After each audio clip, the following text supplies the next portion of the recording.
and my kids would forever be known as the kids of that guy.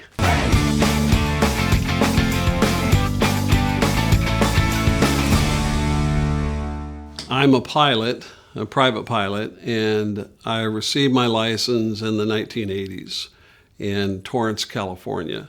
Torrance, California is in the LAX airspace, so it's very, very crowded.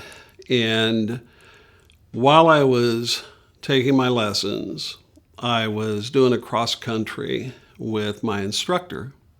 So we had taken off and we were flying east, and we're flying along, and the instructor says, well, look, let's divert and fly to Palm Springs.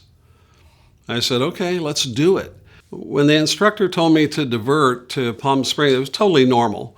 You know, at that time when you're going through getting your license, your instructor's job is to teach you different things and to get you comfortable with different things. And so for him to tell me to let's divert to Palm Springs was an opportunity for him to see me actually take my map and be able to chart a new course and adjust the heading and all those things, and be able to do what I was supposed to do. So totally normal. Didn't bother me at all. So back in those days, everything was by chart. You didn't have digital iPads or anything like that.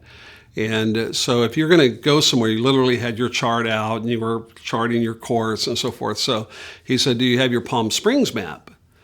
I said, yes. So it was in my flight bag, which was right behind our two seats. So I turn and I start looking for the chart, because the plane's kind of flying itself and I'm on a certain heading.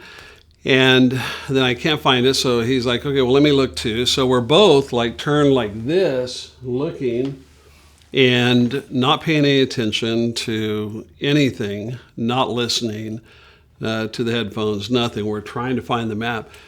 And finally I find it, and as I raise up and turn around, I see right out the side of the plane going by the Goodyear blimp. And so it was a near miss.